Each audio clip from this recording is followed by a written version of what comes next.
welcome you to Rameshwaram.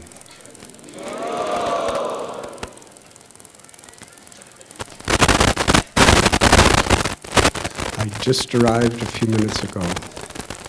Sorry for the delay.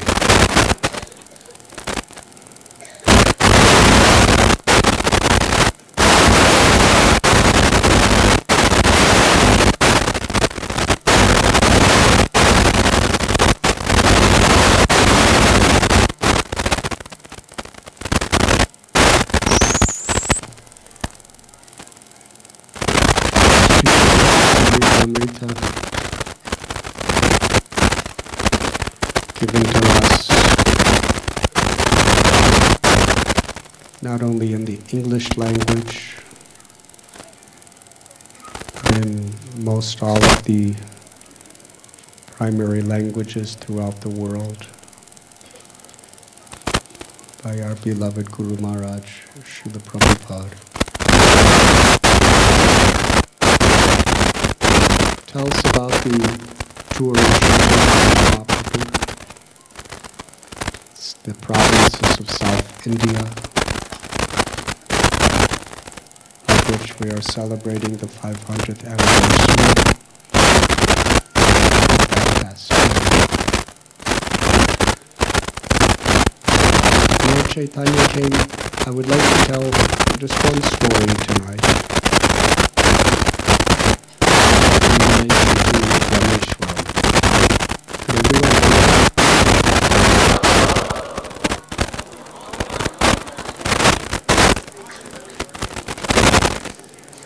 Is not working.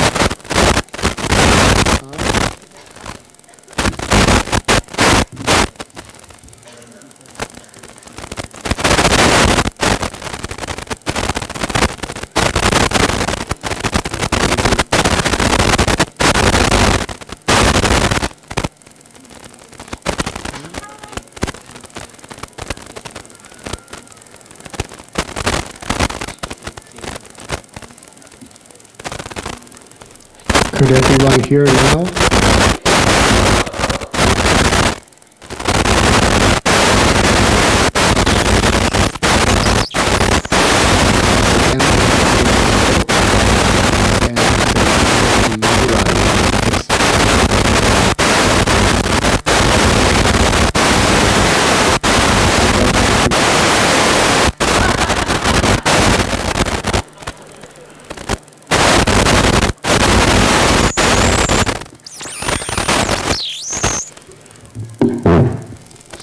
If for some reason you can't hear tonight, it should be better tomorrow. Sri Chaitanya Mahaprabhu, on his tour, stopped in Madurai, where devotees are on their way to fix the mantra.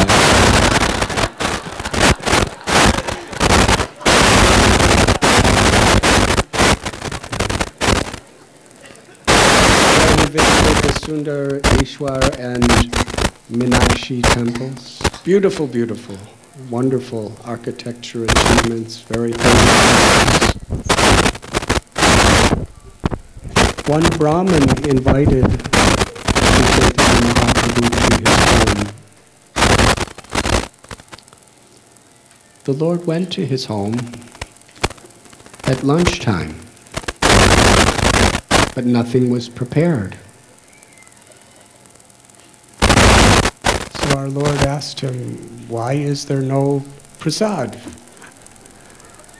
And with great emotion, he said that we are just living in the forest. We cannot always do everything on time. Lakshman has gone to the forest to get the herbs and the vegetables and the leaves to bring back for Sita to cook, but he hasn't returned yet. Lord Chaitanya was very pleased with his absorption, because you see, the Lord is within the heart. If you're just pretending, if something is just sentimental, it's not very pleasing. But this man, his name was He was for real. was so totally absorbed in Ramayan, in a mood of such pure, unalloyed devotion, that this sentiment in him awoke from the very recesses of his soul. He was living Ramayan. If a person tries to imitate that, or pretend to be like that, without the purity of heart, without the realization, Vedaham samatitani vartamanani charjana babashani God knows every living being, past, present, and future. Antaryami, the Paramatma. Nothing artificial in our devotion will give real pleasure to the Paramatma. We have to be honest and sincere. Therefore, devotees don't try to make themselves out to be great. If you're great, then you're grateful. But the Lord is sincere. Either at the beginning stages of devotional service or the most advanced stages. We're honest and sincere.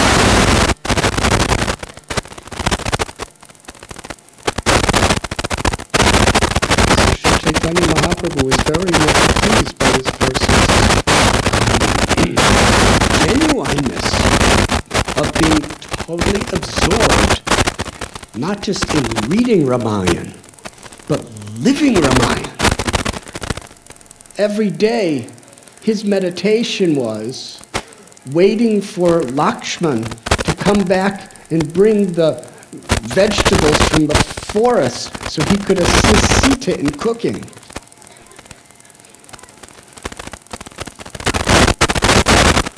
When he realized that he had, very soon I will have everything done. So finally, at 3 o'clock in the afternoon, he had lunch prasad for Sri Chaitanya Mahaprabhu. Lord Chaitanya ate it with great happiness because it was offered with devotion. Didn't seem to be much from what it says in the Chaitanya Charitamrita. But he asked, why are you not eating? It seems that you're very unhappy and that you're fasting. Why? He said, I have no reason to go on living. I cannot tolerate life any longer. I will either enter into fire and water and end this wretched life. How could I live when the Supreme Mother of all the universe, Sita, the goddess of fortune, has been touched by Ravana? Intolerable. I cannot live.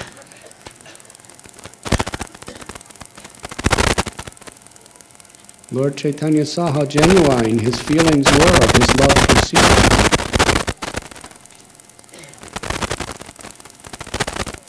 He said, please do not be unhappy, because Sita, who is the supreme goddess of fortune, the most perfect chaste wife of all the chaste women, she is topmost. She's the consort of Sri Ramchandra. And her body is purely spiritual. It is Satchit Ananda Vigraha. And therefore it can never be seen or touched by anything material. Ravana was a materialistic person full of egoism and lust, envy and anger. He cannot see Sita's eternal, pure spiritual body, nor could he possibly touch it. It was a Maya Sita, an illusory Sita that Ravana brought to the Ashokvan in Sri Lanka. So please, be happy. That which is pure spiritual substance cannot be perceived by gross material senses.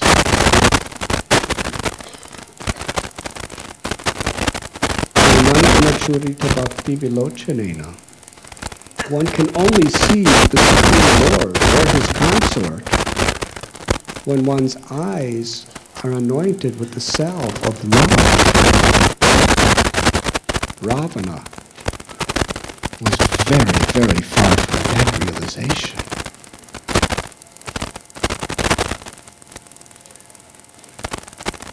Sarvapadi Vanirmuktam Tatparatina Nirmalam Rishikena Rishikesha Shetanam Bhaktiruch. Our acharyas quote this beautiful verse.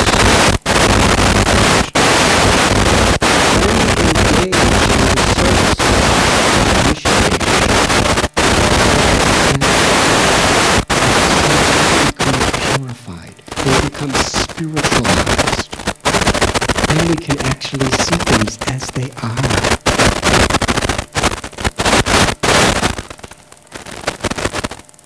So please, have your prasad and be happy.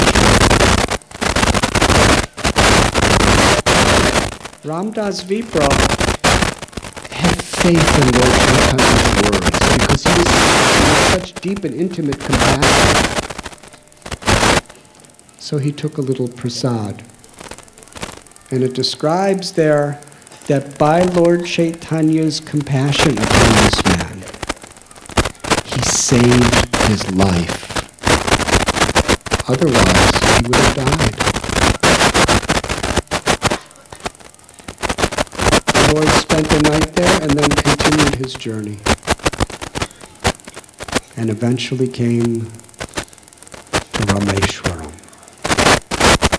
Here, Sri Chaitanya Mahaprabhu, he visited the Darbashayana, which is not far from here, one of the places that we will be visiting, where it is the place of Sharanagati.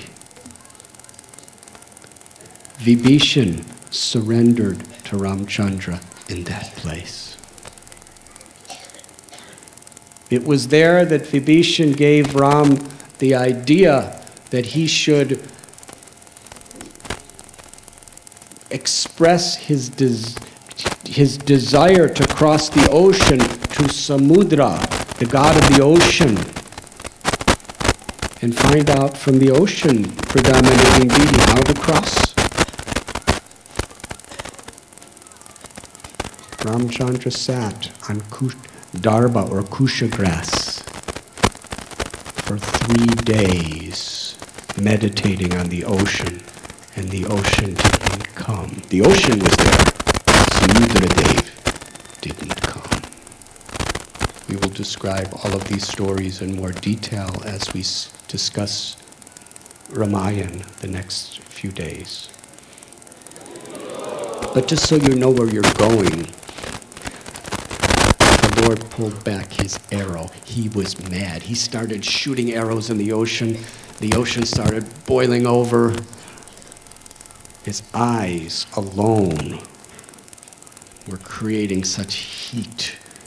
They were red like coals, Srila Prabhupada said.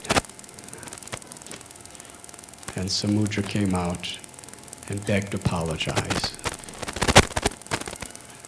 Even the Lord of the ocean surrendered to the Lord at that place.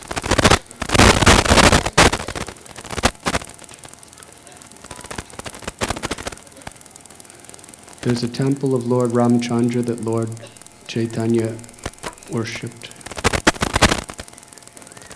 And then he came to Danush Tirtha. Danush Tirtha is a very holy place that with Mahaprabhu's mercy we will all be visiting. It's about a 12-mile, 12-kilometer walk. We'll see exactly how many kilometers we will have to walk when we get to walk. But that is a very important place. It's described after the war of Sri Lanka.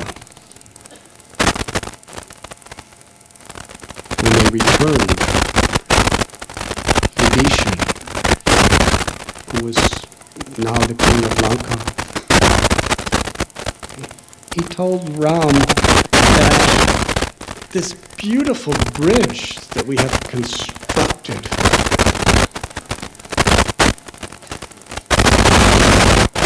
it gives such access to Sri Lanka. But there's so many Rakshasas. That's the dynasty of Rakshasas. It makes it easier for them to come and terrorize the people. Be the king of Sri Lanka, and there's going to be so many kings in India that may want to attack India. So please break the bridge. And the Lord, at that point, the easternmost point, the Lord took the tip of his bow and cut the bridge in 3 pieces. Sunk onto the ocean. And at that point, 2 oceans that were separated from the by the bridge merged together. What we call today the Bay of Bengal and the Indian Ocean. Confluence of 2 oceans. And when you go there, I've gone there several times, and sometimes the waves, they don't come to the shore. They're going into each other. Very, very beautiful. Very spacious. And last I was there is absolutely nothing around there except sand and beautiful crystal sea. And the other sea waters.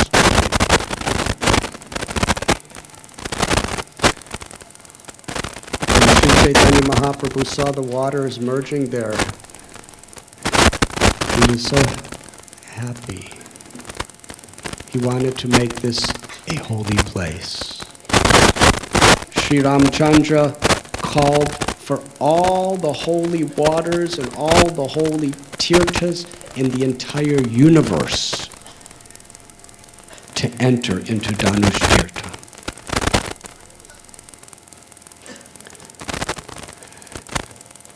All the rivers, all the lakes, all the holy places personified from the earth planet, from the lower planets, from the heavenly planets. Ramchandra and Sita and Vibhishan saw them all merging together. And Ram was so happy, he said to Sita, "Let us take our bath." And he took his bath there. And so many great sages. Vibhishan comes every day to take his bath.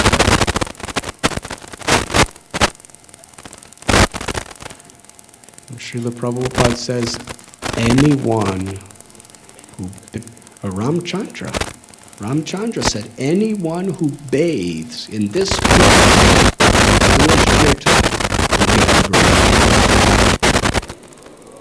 anyone who even says the word Dhanush Tirtha while meditating on this place will get liberation. That is how holy this place is. And Srila Prabhupada cites that. If you bathe there, you get liberation. And you get the results of doing the Agni Stoma Yajna too. I'm sure none of us have done that yet. I don't know.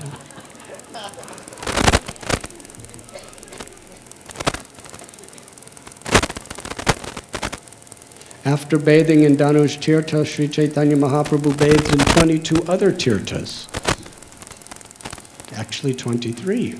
There's 22 tirthas in the temple of Ramanath, each one awarding a particular benediction. And there's a very special one called the Agni Tirtha. We know the story of when Sita was tested in fire. Well, after that, Agni Dev approached Lord Ram and said, please give me a place to get purified, because I took Sita away in fire.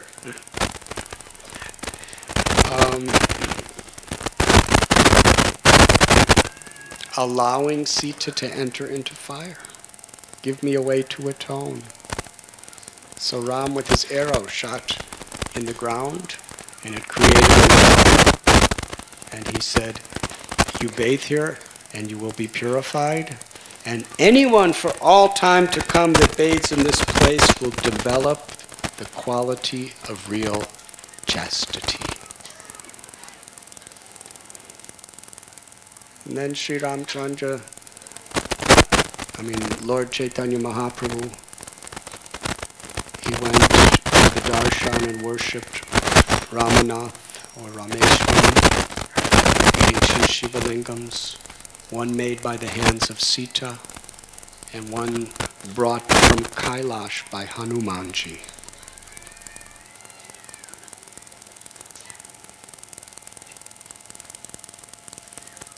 While Lord Chaitanya was in the temple of Rameshwar,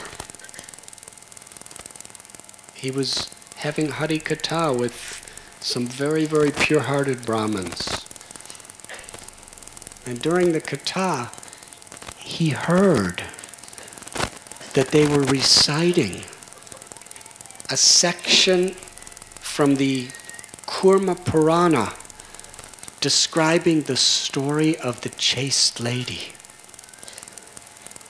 And there it tells how when Lord Ramchandra was living at Panchavati,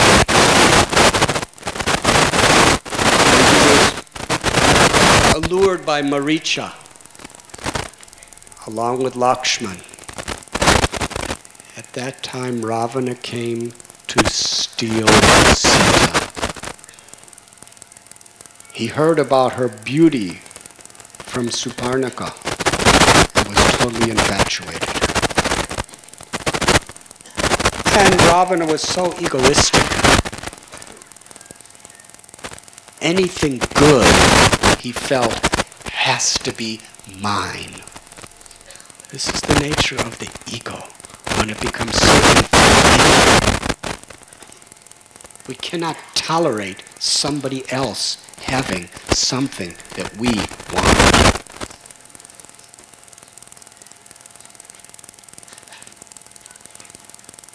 The Bhagavad Gita explains that kama, or material lusty passion, it's like fire. The more you feed fire, the more fuel it needs. And when that fire is really, really blazing, cannot tolerate anybody who has something that you want. That was Ravana's situation.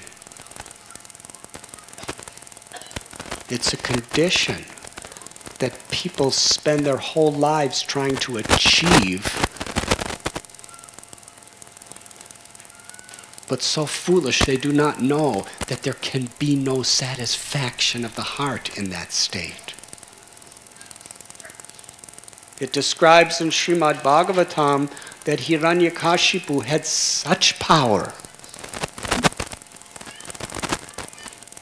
If he raised his eyebrow, the demigods all over the universe would tremble in fear. What to speak of anybody else here on this earth? It's powerful. Try raising your eyebrow. If anybody cares.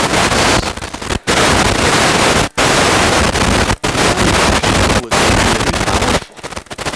Just one raised eyebrow, millions of people were shame. What is he going to do next?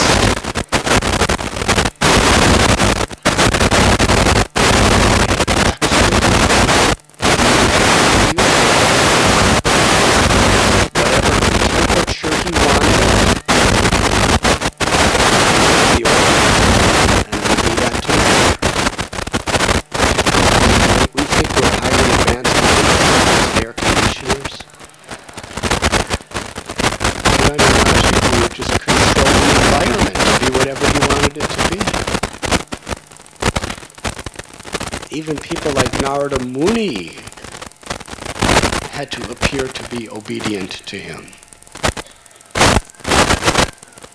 Nothing could stop him. The Srimad Bhagavatam says even though he had such power and such wealth and such incredible mysticism, he was never happy.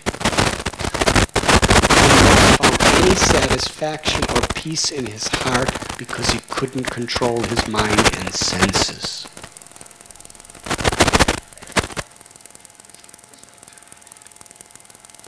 Ravana was like that too. How many of you who have sons or daughters, your children don't always do what you want them to do?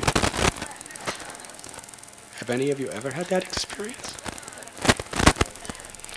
Well, it doesn't bother you all that much. You just live and let live to some extent. But little Prahlad, even though he honored his father with such respect, such affection, just because he couldn't be totally controlled by Hiranyakashipu. Hiranyakashipu was in total anguish. Because if I cannot control him, then he's an enemy. That is demoniac mentality.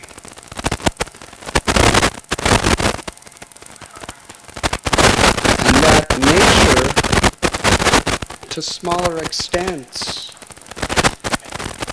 is very much within every condition. We want things to go our way.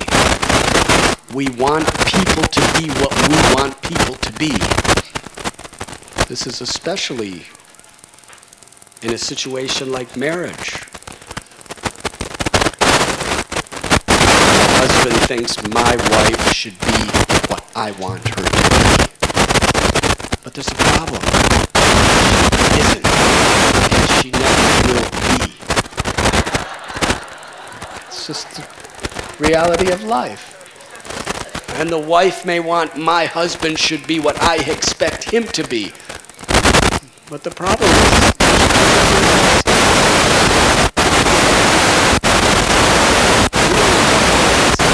who you are, and you accept me for who I am, and we appreciate, and somehow or other, we get through this life with higher principles in the middle.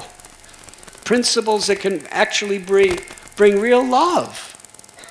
When husband or wife or friends or god sisters or god brothers, when they accept each other for who they are, and instead of you being what I want you to be and I being what you want me to be, we both try to encourage each other to be what Krishna wants us to be.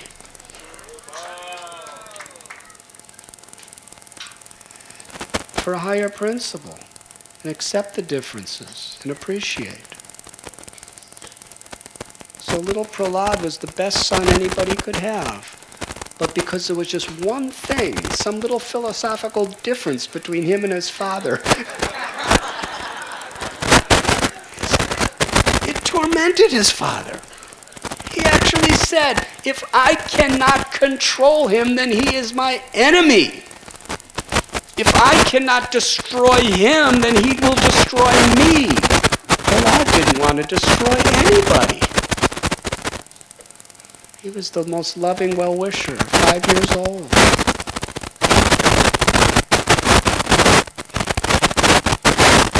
This is one of the great causes of anxiety in this world.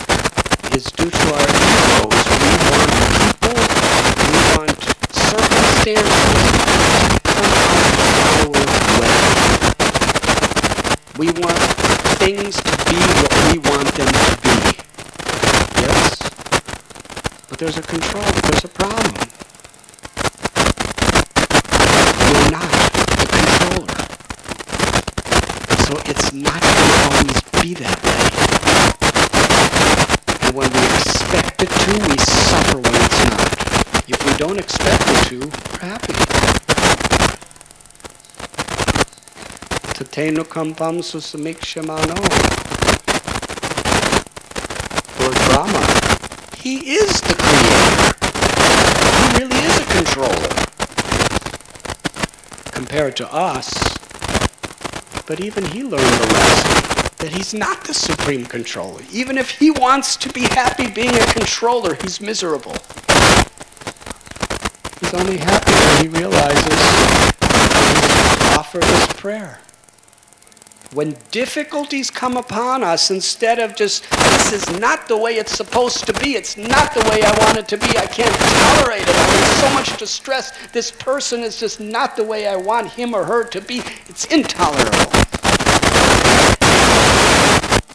Even when great distresses, when great obstacles, reversals come into our life, if we could be grateful to God, to Krishna,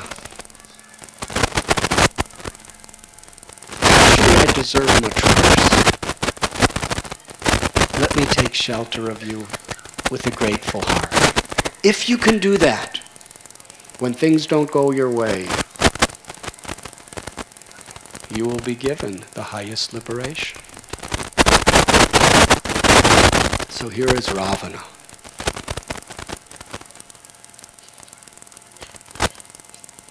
He hears from his sister about the beauty of Sita. He already has Mandodari as his wife, the daughter of Mayadanava, who's absolutely heavenly and beautiful beyond anything in this world you could possibly conceive of. But when he heard that someone else had a girl that was more beautiful, he had to have her. So he disguised himself and came before Sita. And according to the Kurma Purana, Sita took shelter of Agnidev, the god of fire. And Agnidev took her away and put her under the protective custody of Parvati in a very special place. And a Maya Sita appeared. It was an expansion of the real Sita. Maya Sita. Ravana stole her.